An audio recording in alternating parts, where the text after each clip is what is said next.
friends, welcome back to my YouTube channel. I am Manav Patel and this is my another poem video for you. So my poems are back now and अगर आपको ये poem आज अच्छी लगे तो मुझे बताना जिससे मैं इसके आगे के पार्ट भी कवर कर सकूँ। इसमें मैं महाभारत का गीतासार टॉपिक कवर कर रहा हूँ। अगर ये आपको अच्छी लगी तो मैं आगे भी इसके भीष्म युद्ध है, द्रोण युद्ध है, अभिमन्यु वध है, कर्ण युद्ध है, वो सब भी कविता के रूप में आपके सामने प्रस्तुत करूँगा। तो अगर ये पोएम अच्छी लगे तो लाइक करना, शेयर करना, कमेंट्स में ज़रूर बताना कि आगे के पार्ट आपको चाहिए कि नहीं चाहिए, ठीक है। और सब्सक्राइब के बाजू में जो बेल आइकन है उसको भी दबाना मत भूलना, जिससे मेरी नई वीडियो की नोटिफिकेशन आप सब तक पहुँची रहे। तो पोएम शुरू करते हैं। पोएम का शीर्षक है महाभारत गीतासार। पोएम शुरू होती है। कुरुक्षेत्र के मैदान है, इस तरफ कौरव इस तरफ पांडव खड़े हैं और दोनों के बीच में युद्ध का शंखनाद होने को ही है।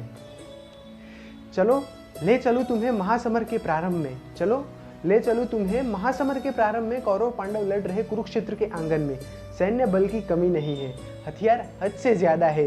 पार्थ सारथी के रूप में बैठे स्वयं जगत के नायक है, पार्थ सारथी के रूप में बैठे स्वयं जगत के नायक है। करने अधर्म का नाश पांडव संग स्वयं भगवान है। वीरों सजी ये धरा को देख, वीरों सजी ये धरा को देख। पार्थ बोला माधव से, चलो कान्हा रथ ले चलो सेना के मध्य में। भांपना मुझको शत्रु को है, किसकी मौत लिखी गांडीव से, किसकी मौत लिखी गांडीव से समझना अनिवार्य है। चलो ले चलूँ तुम्हें महासमर के प्रारंभ में। कौरव पांडव लड़ रहे कुरुक्षेत्र के आंगन में। कुरुक्षेत्र के मैदान में कौरव पांडव अपनी अपनी सेना को लेकर लड़ने के लिए तैयार है। युद्ध का शंखनाद बस होने को ही है। इतने में सामने अपने पूरे शत्रु दल को देख अर्जुन श्री कृष्ण से कहता है कि हे कान्हा, रथ सेना के मध्य में ले चलो, मुझे शत्रु को भापना है। किसकी मौत मेरी एक गांडीव से लिखी वो मुझे समझना है।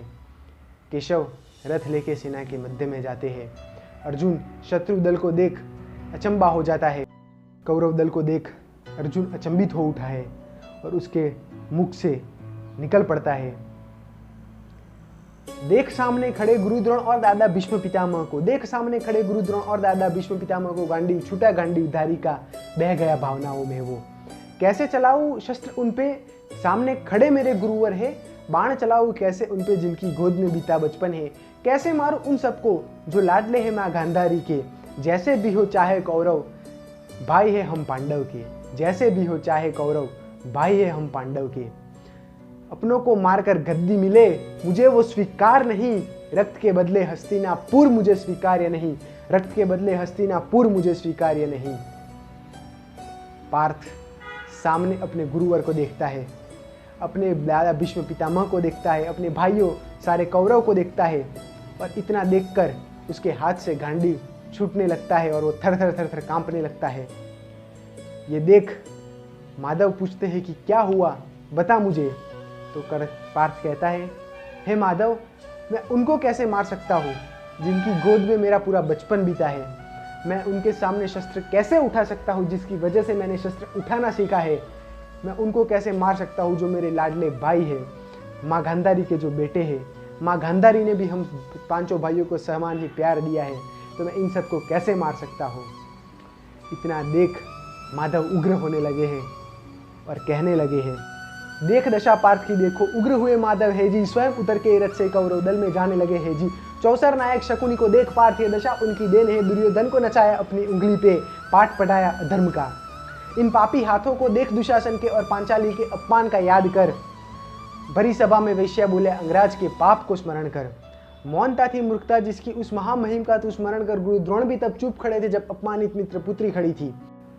इतना कहकर देखो माधव कुछ करने जा रहे हैं जी। चारे दिशाएं सज खड़ी है ढलने माधव की लीला में जी। ब्रह्मा सज महादेव सज है, सज सारे देवगण भी है। सुनने प्रभु मुख से गीता ज्ञान, सुनने प्रभु मुख से गीता ज्ञान। रुकी समय की गति है जी, रुकी समय की गति है जी। चलो ले चलूँ तुम्हें महासमर के प्रारंभ में। कौरव पांडव लड़ रहे कुरुक्षेत्र के आंगन में। पार्थ की इस दशा को देख माधव उग्र हुए हैं। वो स्वयं रथ से उतरते हैं और कौरव दल में जाने लगते हैं और कहते हैं, हे पार्थ, देख इस शकुनी को। ये आज जो युद्ध की परिस्थिति है केवल और केवल इनकी देन है, जिन्होंने दुर्योधन को अपनी उंगली पे नचाया और अधर्म का पाठ पढ़ाया। दुशासन के इन पापी हाथों को देख जो पांचाली को घसीट के लेके आए बड़ी सभा में और निर्वस्त्र करने का प्रयत्न किया। अंगराज को भी याद कर पार्थ, जिन्होंने बड़ी सभा में पांचाली को वेश्या बोला था। गुरु द्रोण और महामहिम जो सब जानते हुए भी मौन खड़े थे, उनका भी स्मरण कर, क्या ये उनका अधर्म नहीं था? इतना कहकर माधव कुछ करने जा रहे हैं और ये सुनने को, उनके मुख से गीता ज्ञान सुनने को आज समय की गति भी रुकी हुई है। सुनो पार्थ, मैं देता हूं तुमको दिव्य ज्ञान आज, लोग जानेंगे इसको भावी में गीता के नाम। धन्य होगे जो जीव सुनेगा इसको, कल्याण होगा उसका जो हृदय में उतारेगा इसको। ज्ञान गीता का दे रहे देखो स्वयं भगवान है जी, एक पार्थ के खातिर मिल रहा सबको अमृत तत्व है जी। हे पार्थ, तू पहचान अपने आप को, तू कौन है सोच जरा, जिसको तूने अपना माना क्या वो सच में तेरे है। जगत में प्रीत है 4 दिनों की, 4 दिनों के नाते है। ये पार्थिव देह छोड़ेगी जब आत्मा, तब छूट जाएंगे सारे रिश्ते नाते। जिनकी चिंता में तू जलता है वही तेरी चिता चलाएंगे, जिनकी चिंता में तू जलता है वही तेरी चिता जलाएंगे। जिनके लिए तूने लहू बहाया, जिनके लिए तूने लहू बहाया, वही तेरी अर्थी बहाएंगे। तो तोड़ इन नातों की बेड़ी को जो कायर तुझे बनाते हैं, तो तोड़ इन नातों की बेड़ी को जो कायर तुझे बनाते हैं। कर्म कर अपने हिस्से का, फल की चिंता तू छोड़ जा। विश्वास रख मुझ पे और गांडी पे प्रत्यंचा चढ़ा। नाश कर इन दुर्जनों का और सदा दिल में मुझको बसा। नाश कर इन दुर्जनों का और सदा दिल में मुझको बसा। चलो ले चलूँ तुम्हें महासमर के प्रारंभ में, कौरव पांडव लड़ रहे कुरुक्षेत्र के आंगन में। इतना कह माधव पार्थ से कहते हैं, हे पार्थ, सुन सको तो सुनो, मैं तुम्हें दिव्य ज्ञान देने जा रहा हूँ, जिसको लोग भावी में गीता के नाम से जानेंगे। एक अर्जुन के खातिर आज हम सबको इतना बड़ा गीता ज्ञान मिला, जिसमें सारे वेद शास्त्र के सार आ जाते हैं। वो पार्थ से कहते हैं कि हे पार्थ, तू अपने आप को पहचान, तू कौन है, तू सोच। जिसको तूने अपना माना है क्या सच में वो तेरे है? तू कहता है कि ये मेरे है, ये मेरे है, क्या सच में तेरे है? इस जगत में प्रीत 4 दिनों की है और 4 दिनों के ही नाते हैं। जब ये आत्मा ये देह छोड़ेगी, तब ये देह के सारे नाते यही रह जाएंगे। तो क्यों बंधा है तू इन बेड़ियों से? जो कायर तुझे बनाता है, तो उसको तोड़ और गांडी पे प्रत्यंचा चढ़ा और अधर्म का नाश कर और इस धरा पे धर्म को वापस ला। इस धरा कविता का आखिरी अंश मैं आप सबको सुनाने जा रहा हूं। पाखंडी है मन बड़ा, स्वांग कहीं रचाएगा, बहुरूपी है ये बड़ा, कायर तुझको बनाएगा। तो त्याग मैं रूपी अहंकार को और मुझ में तू डूबता जा। इस संसार का नायक मैं हूं, काल हूं मैं दुर्जनों का। इस संसार का नायक मैं हूं, काल हूं इन दुर्जनों का। त्रेता का राम भी मैं, द्वापर में घनश्याम भी मैं, कली का कल की रूप भी मैं, क्षत्रिय विध्वंसक परशुराम भी मैं। ऋषि मैं हूं, बरा मैं हूं और कुर्मावतार भी मैं ही परम स्वयं परमात्मा हूं। मैं ही परम स्वयं परमात्मा हूं, मैं ही स्वयं ईश्वर हूं, मैं ही स्वयं ईश्वर हूं। ले देता हूं दिव्य दृष्टि तुझको, देख सके तो देख ले। ले देता हूं दिव्य दृष्टि तुझको, देख सके तो देख ले। इतना कहकर देखो माधव रथ से उतरे है जी, थर थर थर थर धरा कंपती है, कद बढ़ रहा है जी। पलक झपकते ही देखो कद पहुंचा क्षीर सागर के पार है जी।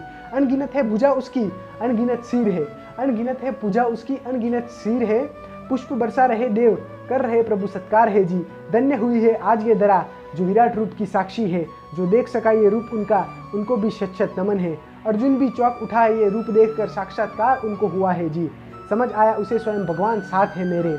हे प्रभु आ जाओ अपने रूप में, अब ना कोई दिल में शंका है ना कोई अहंकार। हे प्रभु आ जाओ अपने रूप में, अब ना कोई दिल में शंका है ना कोई अहंकार। इतना कहकर देखो अर्जुन खड़ा हो गया है जी। प्रत्यंचा चढ़ाकर गांडीव की कर दी एक टंकार है जी। प्रत्यंचा चढ़ाकर गांडीव की कर दी एक टंकार है जी। रूप देखकर अर्जुन का कांप उठा शत्रु दल है जी। करने लगा है मौत तांडव अब कुरुक्षेत्र में जी। महाभारत का आरंभ हुआ है इस रणभूमि में जी। महाभारत का आरंभ हुआ है इस रणभूमि में जी।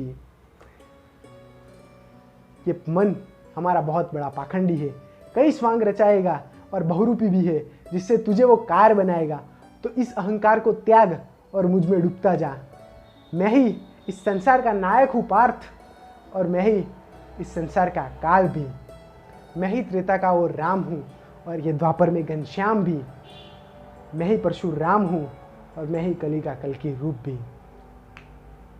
और कितना कहकर माधव पार्थ को दिव्य दृष्टि देते हैं। जिससे उसके विराट स्वरूप का दर्शन वो कर सके। महाभारत में सिर्फ 3 या 4 ही लोग थे जिनको प्रभु के विराट स्वरूप का दर्शन हो सका।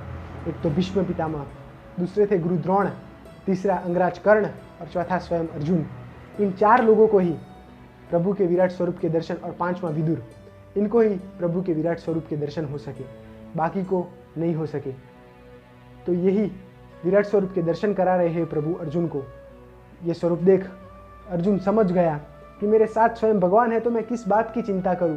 अब मैं जो भी करूंगा उनकी आज्ञा से करूंगा और उनके वचन पे विश्वास रख के करूंगा। इतना कहकर अर्जुन खड़ा हो चुका है, गांडी की प्रत्यंचा चढ़ा ली है और एक टंकार कर दी है, जिससे शत्रु दल में थर थर कंपन मचने लगी है। तो ये कविता आपको कैसी लगी मुझे बताना, और लाइक करना, शेयर करना, और चैनल को सब्सक्राइब कर देना, और सब्सक्राइब के बाजू में जो बेल आइकन है उसको दबाना मत भूलना। और मेरा इंस्टा पे भी आईडी है जिसका लिंक मैंने नीचे डिस्क्रिप्शन में दे रखा है, वहाँ जाके भी आप मुझे फॉलो कर सकते हैं, जहाँ मैं छोटे मोटे रील्स शायरी अपलोड करता रहता हूँ, तो आप उसको भी देख सकते हैं। Thank you for the watching and once again please like, share and subscribe the channel. Thank you.